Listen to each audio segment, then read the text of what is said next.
News देख रहे हैं आप। मैं हूं आपके साथ साधना बत्रा और आप देख रहे हैं हमारा खास कार्यक्रम हरियाणा डायरी। इस कार्यक्रम का एक ही उद्देश्य है कि आप तक हरियाणा के हर उस विकास की जानकारी पहुंचाई जाए जो मुख्यमंत्री मनोहर लाल के नेतृत्व में लगातार किया जा रहा है। तो बने रहिए हमारे साथ और देखते रहिए हमारा खास कार्यक्रम हरियाणा डायरी।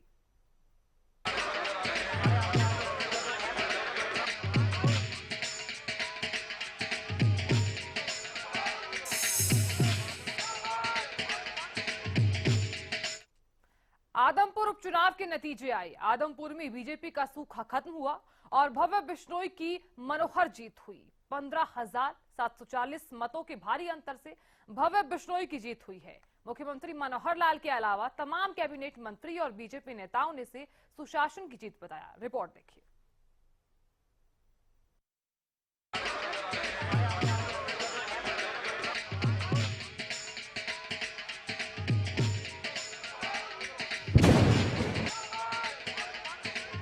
आदमपुर में भव्य जीत हुई।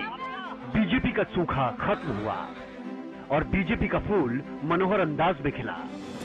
आदमपुर में फैसले के दिन का सूरज भव्य तरीके से उदय हुआ और वोटों की गिनती के साथ भव्य प्रकाश तेजी से फैलता गया। एक एक राउंड के साथ ये भव्य प्रकाश कमल के फूल पर गिरा और कमल का फूल खिलता ही चला गया। मुख्यमंत्री मनोहर लाल ने भव्य बिश्नोई की जीत पर ट्वीट कर खुशी जताई और जनता का आभार जताया। मुख्यमंत्री ने लिखा, आदमपुर में कमल खिलाकर भव्य जीत प्रदान करने के लिए मैं क्षेत्र की जनता का आभार प्रकट करता हूं। यह प्रधानमंत्री श्री नरेंद्र मोदी जी की नीतियों, जनता के विश्वास और सभी कार्यकर्ताओं के परिश्रम की जीत है। आदमपुर वासियों का धन्यवाद एवं श्री भव्य बिश्नोई को बधाई। भारतीय जनता पार्टी के हमारे कैंडिडेट भव्य बिश्नोई बहुत ही भव्य जीत हुई है। इसके लिए आदमपुर की जनता को मैं बहुत बहुत बधाई देता हूं, उनका धन्यवाद भी करता हूं। जो भी लोग, जिन कार्यकर्ताओं ने भारतीय जनता पार्टी, जेजेपी अथवा अन्य सब जिन लोगों ने भी इस चुनाव में मदद की है, उन सब का भी बहुत बहुत धन्यवाद, बहुत बहुत शुभकामनाएं। और इस जीत के साथ भव्य बिश्नोई हमारी जो असेंबली है उसका यंगेस्ट मेंबर हो गया है। अभी तक तो दुष्यंत चौटाला वो यंगेस्ट मेंबर इस नाते से थे, अब भव्य बिश्नोई जो है यंगेस्ट मेंबर हो गए हैं। और भारतीय जनता पार्टी यानी हमारी संख्या अब 40 से 41 बीजेपी की अपनी हो गई है और कांग्रेस की घट करके 31 से 30 रह गई है। ये एक बड़ा परिवर्तन भी असेंबली की रचना में क्या। वहीं हरियाणा के तमाम कैबिनेट मंत्रियों ने भी इसे बीजेपी के सुशासन की जीत बताया और भव्य बिश्नोई की जीत की बधाई दी। मैं आदमपुर की जनता का दिल की गहराइयों से धन्यवाद करता हूं कि उन्होंने अपने बेटे, अपने इलाके के सुपुत्र भव्य बिश्नोई को इतनी भारी बहुमत से वोट देकर के जिताया और हमें भी आशीर्वाद दिया, भारतीय जनता पार्टी को आशीर्वाद दिया। मनोहर लाल जी की नेतृत्व में जो सरकार है उसकी नीतियों पर मोहर लगाई। हम उनकी सेवा में कोई कमी नहीं छोड़ेंगे। देखिए, धीरे धीरे करके मतदाता जो कांग्रेस की नीतियां हैं उनको नकार रहा है। कांग्रेस की जो नीतियां थी क्षेत्रवाद की, इलाकावाद की, जातिवाद की, तुष्टीकरण की, वो सब धीरे धीरे मतदाता को सब पसंद नहीं आ रही है। अगर यही इसी तरह की नीतियां अगर वो जनता मतदाता स्वीकार करता तो उत्तर प्रदेश में हम हार जाते। और वही नीतियां लेकर हरियाणा में कोशिश की थी आदमपुर में कांग्रेस ने कि जाति विशेष के वोट लेने की कोशिश करो, लेकिन हम धन्यवाद करते हैं सभी गांव वालों का, सभी जातियों का, सभी मतदाताओं का। सब ने हमें दिल खोल कर वोट दिए हैं और नम्रता से हम उनका सबका अभिवादन करते हैं। ये रिकॉर्ड तोड़ जीत है और प्रदेश के मुख्यमंत्री मनोहर लाल जी के नेतृत्व में प्रदेश के अध्यक्ष ओम प्रकाश धनखड़ जी में जो रिकॉर्ड जो जीत हुई है और प्रदेश में विकास कार्य हुए हैं उन पर लोगों ने मोहर लगाने का काम किया है।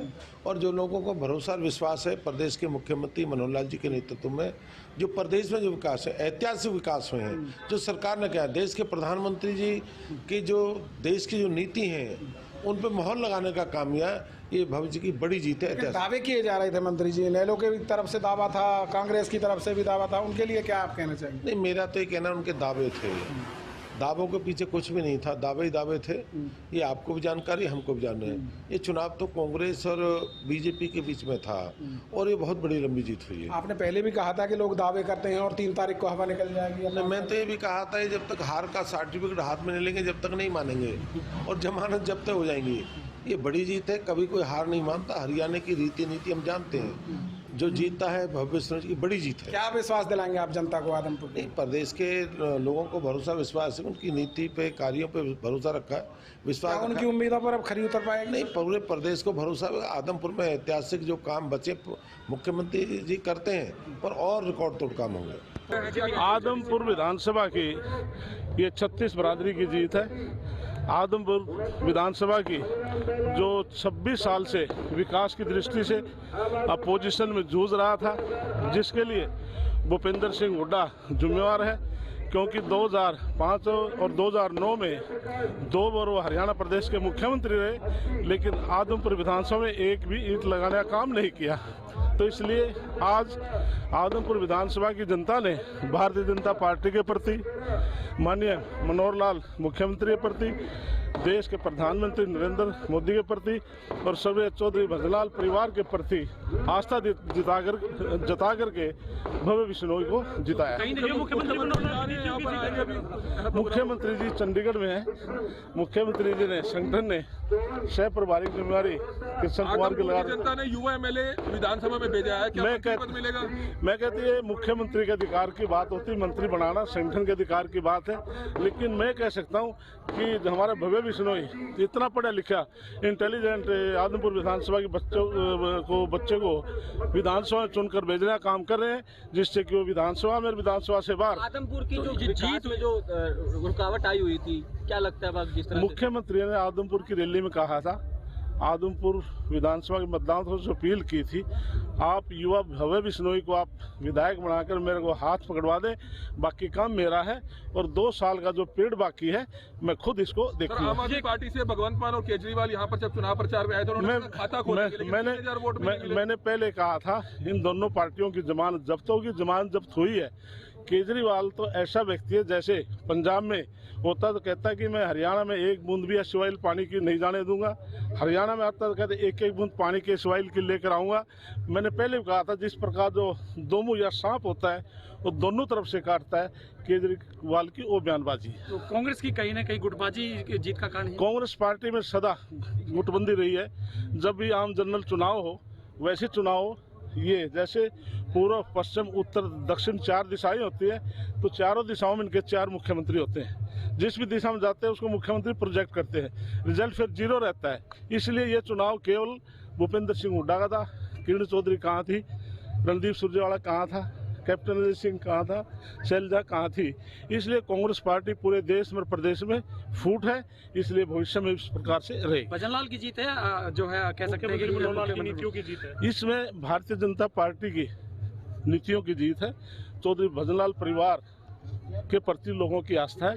आदमपुर की जनताओं को, वोटरों को बहुत बहुत बधाई के पात्र मानता हूं, जो आपने एक सुंदर बड़े मार्जिन से भारतीय जनता पार्टी के जो नौजवान प्रार्थी भव्य बिश्नोई को अपने 16,606 वोट्स के अंतर से जिता के ये संदेश दे दिया है पूरे हरियाणा को, जो हरियाणा मोदी जी के साथ है, भाजपा के साथ है, मनोहर लाल खट्टर जी के साथ है, बीजेपी के संगठन के साथ है, और भाजपा और हमारे सहयोगी दल हम लोग मिलके इस इलेक्शन को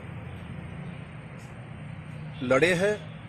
और साथ ही साथ हमारे संगठन, हमारे कार्यकर्ता बूथ स्तर तक, हमारे जो इकाई प्रदेश अध्यक्ष आदरणीय ओम प्रकाश धनखड़ जी, उनकी मेहनत, संगठन की सभी नेतृत्व और विशेष करके उस इलेक्शन के प्रभारी जेपी दलाल जी, कृषि मंत्री जी, हमारे महामंत्री है वेदपाल जी, आप सभी को मैं बहुत बहुत बधाई देता हूं। तो सब मिलके हमारे हरियाणा सरकार की जो ट्रांसपेरेंट नीतियां हैं उसमें जनता ने मोहर लगाया है, और हम सब मिलके संगठन का एक साथ काम करेंगे। मैं दोबारा हरियाणा के जनता को और भव्य बिश्नोई जी को और साथ ही साथ भारतीय जनता पार्टी के सभी कार्यकर्ता, आदमपुर की जनता को बहुत बहुत बधाई देता हूं। और मुझे हरियाणा में काम करने का जो दायित्व आदरणीय जेपी नड्डा जी ने दिया है, हमारे राष्ट्रीय अध्यक्ष और माननीय प्रधानमंत्री जी के मार्गदर्शन में हम लोग काम करते हैं और हम मिल के काम करेंगे और सकारात्मक तरीके से हरियाणा को आगे लेके चलेंगे। देखिए, बहुत बड़ी जीत है, लोगों के अंदर उत्साह था। मैं कैंपेनिंग के लिए काफ़ी दिन वहाँ भी रहा और एक ऐसा उत्साह था कि इस बार सरकार में हिस्सेदारी जो है वो काफ़ी सालों बाद, 26 सालों बाद उनकी हिस्सेदारी आई है। मैं बधाई देता हूँ भव्य बिश्नोई जी को, कुलदीप बिश्नोई जी को, और सबसे पहले बधाई जो मेरी देने को बनता है वो माननीय मुख्यमंत्री जी को, कि उन्होंने अपनी अगुवाई में हरियाणा के अंदर एक और सीट भारतीय जनता पार्टी की जोड़ी। तो जिस तरह से जिला परिषद के भी चुनाव चल रहे हैं हरियाणा के अंदर, तो उसको लेकर क्या कहेंगे? देखिए, मैं अभी काफ़ी दिनों से आदमपुर की जब कैंपेनिंग जिस दिन ख़त्म हुई उसके बाद हिमाचल में कैंपेनिंग कर रहा हूँ। आज ही यहाँ पर मैं जिला परिषद के चुनाव के लिए आया हूँ। तो लोगों के अंदर उत्साह है और देखिए, केंद्र में सरकार जो है भारतीय जनता पार्टी की है, हरियाणा में सरकार भारतीय जनता पार्टी के। आज माननीय मुख्यमंत्री जी की अगुवाई में एक और सीट जो है बढ़ गई है हरियाणा के अंदर। और इसके बाद जिला परिषद में भी हम लोगों ने सिंबल में, भारतीय जनता पार्टी ने सिंबल के साथ चुनाव लड़ रही है। तो यहाँ पर हमारे जितने भी कैंडिडेट हैं, मैं अपील करता हूँ कि आपके माध्यम से लोगों के अंदर कि भारतीय जनता पार्टी का जो सिंबल है कमल का फूल, उसके सामने का बटन दबाकर हमारे जितने भी कैंडिडेट हैं उनको जितवाएं। आंकड़ों की बात करें तो आदमपुर में बीजेपी उम्मीदवार भव्य बिश्नोई की बड़ी जीत हुई। भव्य बिश्नोई को 67,492 वोट मिले। कांग्रेस के जयप्रकाश को 51,752 वोट मिले, यानी भव्य बिश्नोई को 15,740 मतों से जीत हासिल हुई। इसके अलावा 20 प्रत्याशियों की जमानत तक जब्त हो गई। कुल मिलाकर इस उपचुनाव के नतीजे में इतिहास कई मायनों और नजरिए से बना। आदमपुर में कमल खिला, बीजेपी ने भी उपचुनाव में हार के सिलसिले को तोड़ दिया। यानी सुशासन का जो दावा किया जा रहा था, विकास की जो बात की जा रही थी, आदमपुर की जनता ने उस पर मोहर लगा दी। आदमपुर से अमित तिवारी के साथ रवि कालीरमन, हरियाणा न्यूज।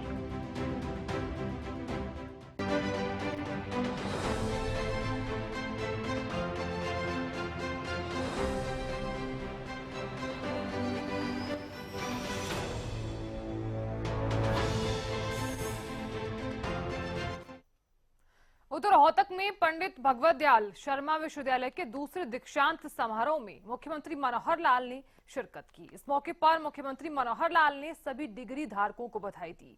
वहीं मेडल प्राप्त करने वाले विद्यार्थियों को भी शुभकामनाएं दी। रिपोर्ट देखिए।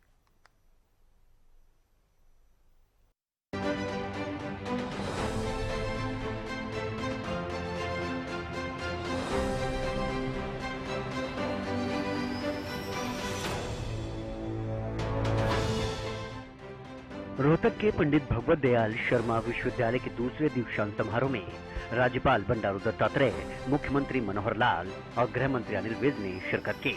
इस दौरान मुख्यमंत्री मनोहर लाल ने सभी डिग्री धारकों को बधाई दी। वहीं मेडल प्राप्त करने वाले विद्यार्थियों को भी शुभकामनाएं दी। उन्होंने कहा कि एक डॉक्टर कभी सेवानिवृत्त नहीं होता। साथ ही मुख्यमंत्री ने बताया कि पिछले 6 दशकों से ये संस्थान लोगों की सेवा कर रहा है। मुख्यमंत्री ने कहा कि मैं शरीर का डॉक्टर तो नहीं बन पाया, लेकिन समाज का डॉक्टर जरूर बना हूं। इसके साथ ही उन्होंने कहा कि प्रदेश में जल्द ही किडनी ट्रांसप्लांट, मेडिकल टेक्नोलॉजी और बायोमेडिकल की ज्वाइंट डिग्री शुरू होगी। मनोहर लाल ने कहा कि सरकार ने हर जिले में एक मेडिकल कॉलेज खोलने का लक्ष्य रखा है। इसी कड़ी में 13 कॉलेज अभी चल रहे हैं और 11 कॉलेजों पर काम जारी है। मुख्यमंत्री ने बताया कि 2014 में 700 MBBS सीटों को 1750 तक लेकर गए, जिसको 3000 तक का लक्ष्य रखकर सरकार चल रही है। साथ ही उन्होंने बताया कि सरकार ने गरीब जनता के लिए एक पॉलिसी बनाई, जिसमें हेल्थ विभाग का 7300 करोड़ और मेडिकल सेवा का 3600 करोड़ का बजट रहने वाला है। मुख्यमंत्री ने कहा कि सरकारी सेवा में आने पर बॉन्ड की राशि सरकार देगी। साथ ही उन्होंने कहा कि MBBS करने के बाद जो डॉक्टर सरकारी नौकरी नहीं करेगा या उसे सरकारी नौकरी नहीं मिलेगी, उसे बॉन्ड के 40 लाख रुपए नहीं देने होंगे। लेकिन आज मालूम नहीं, ऐसा लगता है जैसे बहुत बड़ा विशेष ये कार्यक्रम है। इसकी विशेषता इसमें से लगती है कि जो बंधु यहाँ से शिक्षा प्राप्त करके आगे बढ़ेंगे, वो केवल कोई प्रोफेशन प्राप्त करने के लिए नहीं, बल्कि उनके अंदर एक मन की भावना सेवा की होती है और वो किसी न किसी के जीवन को बचाने के लिए हमेशा उत्सुक रहते हैं, तत्पर रहते हैं कि किसी को तकलीफ हो जाए उसको कैसे उसकी तकलीफ को दूर करना, इवन यानी जीवन संकट में है उसको भी जीवन को बचाना, ये बहुत बड़ा काम है। भले हम भगवान तो नहीं कह सकते लेकिन भगवान से कम भी नहीं है, भगवान मान तो सकते हैं। इस प्रकार का डॉक्टरी का एक प्रोफेसर,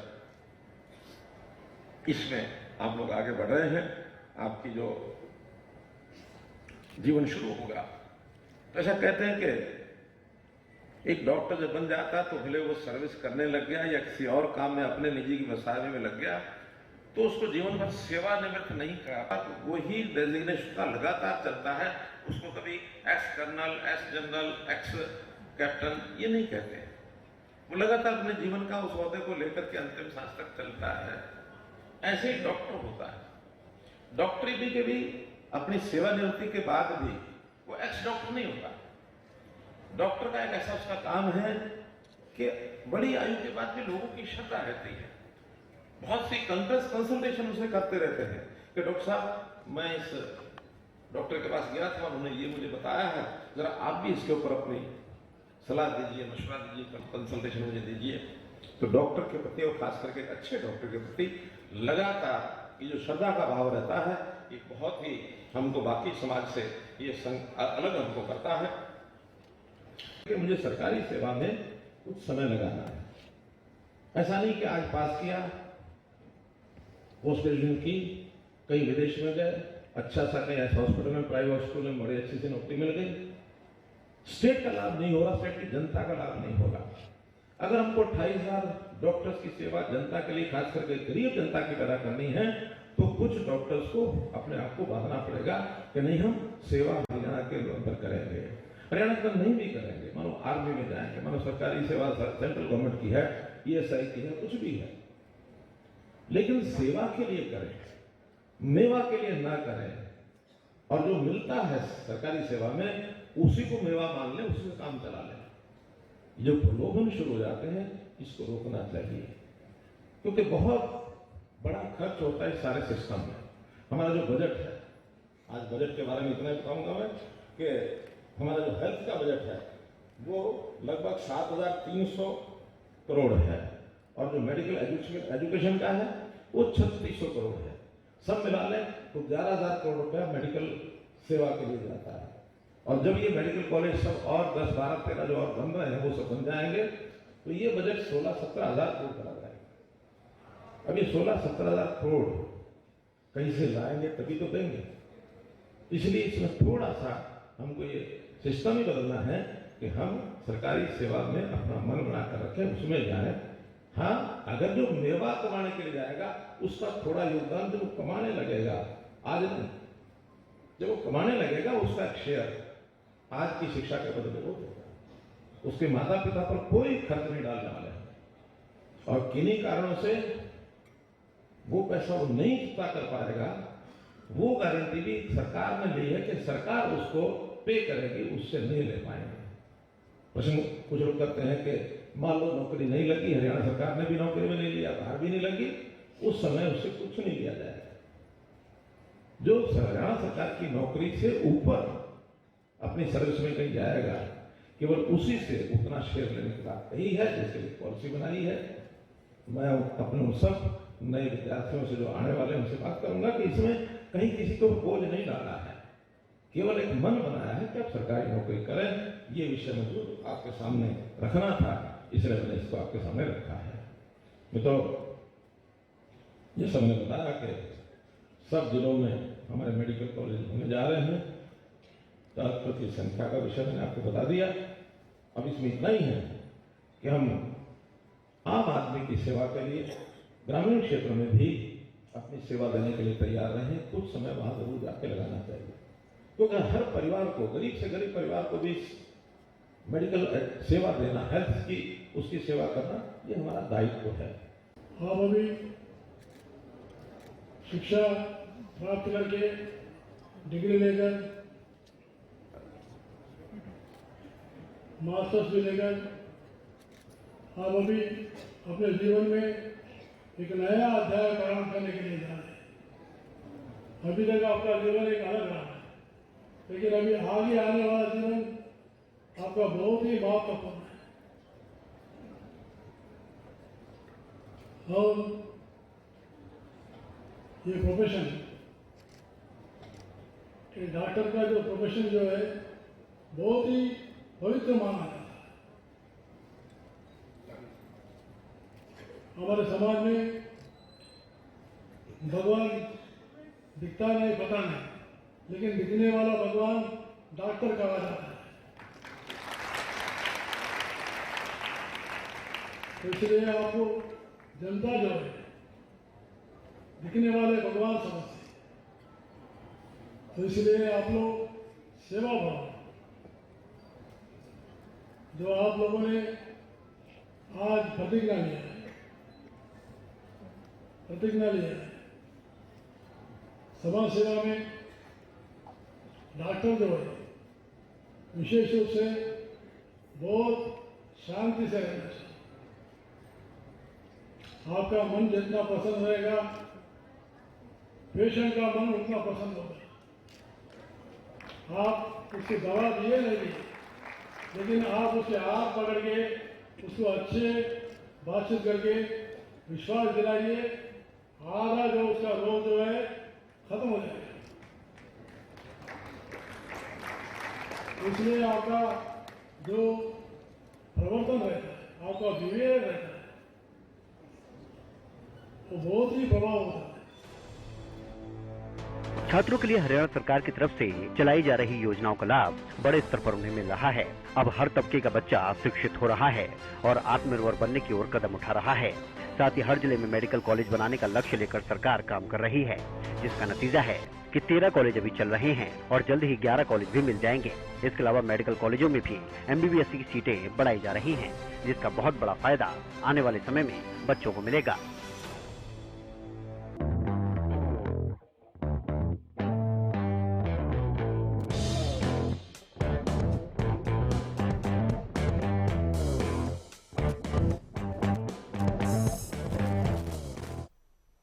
उधर हरियाणा में सीईटी परीक्षा का आयोजन किया गया। 2 चरणों में आयोजित होने वाली इस परीक्षा के लिए प्रदेश के 11,36,874 अभ्यर्थियों ने रजिस्ट्रेशन करवाया। सीईटी परीक्षा के लिए सरकार द्वारा फ्री बस सेवा भी दी गई। वहीं सीईटी का एग्जाम खत्म होने के बाद परीक्षार्थियों ने मनोहर सरकार की जमकर सराहना की। रिपोर्ट देखिए।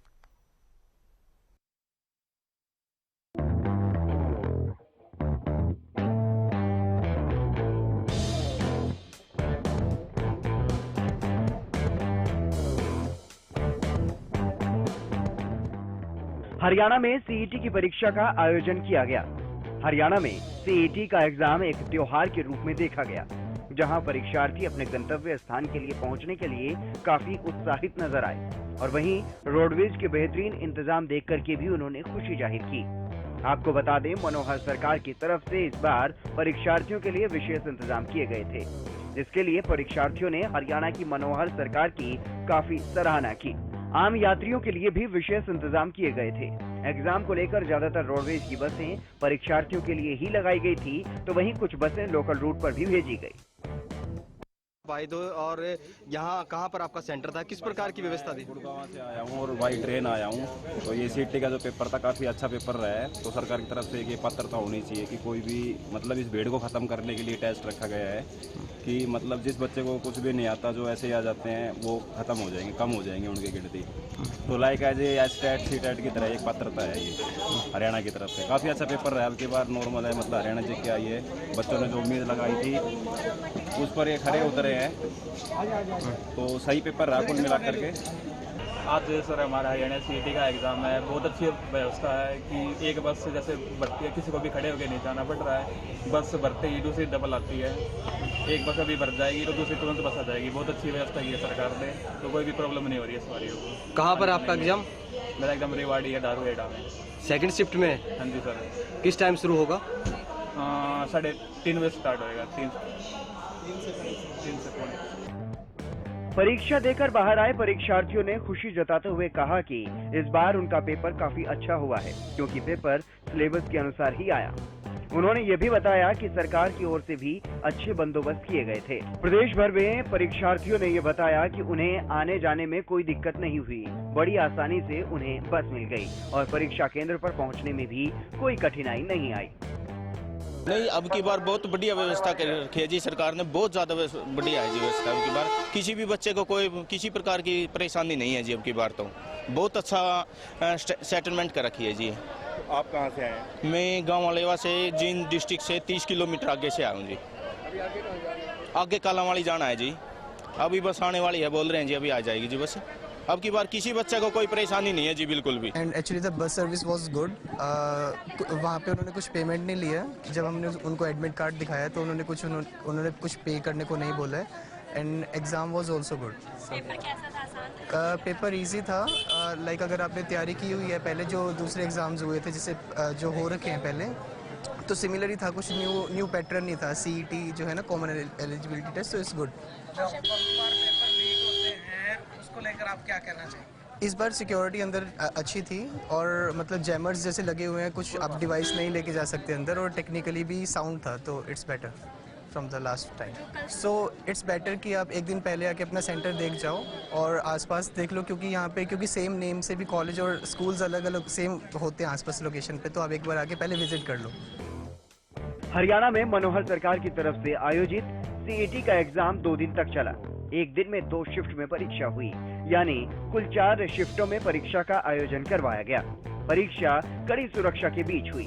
सेंटर के आसपास 500 मीटर के दायरे में धारा 144 लगाने के साथ साथ ही बैरिकेडिंग भी की गई थी, ताकि कोई भी अवांछित या अन्य लोग सेंटर के अंदर एंट्री ना कर सकें। वहीं आने जाने के लिए रोडवेज बसों की तरफ से एक विशेष इंतजाम मनोहर सरकार की तरफ से उपलब्ध करवाया गया। प्रदेश भर में परीक्षार्थियों ने मनोहर सरकार की तरफ से उपलब्ध करवाई गई फ्री बस सेवा के लिए मनोहर सरकार की जमकर सराहना की। हरियाणा डायरी में फिलहाल इतना ही। देखते रहिए हरियाणा न्यूज़। नमस्कार।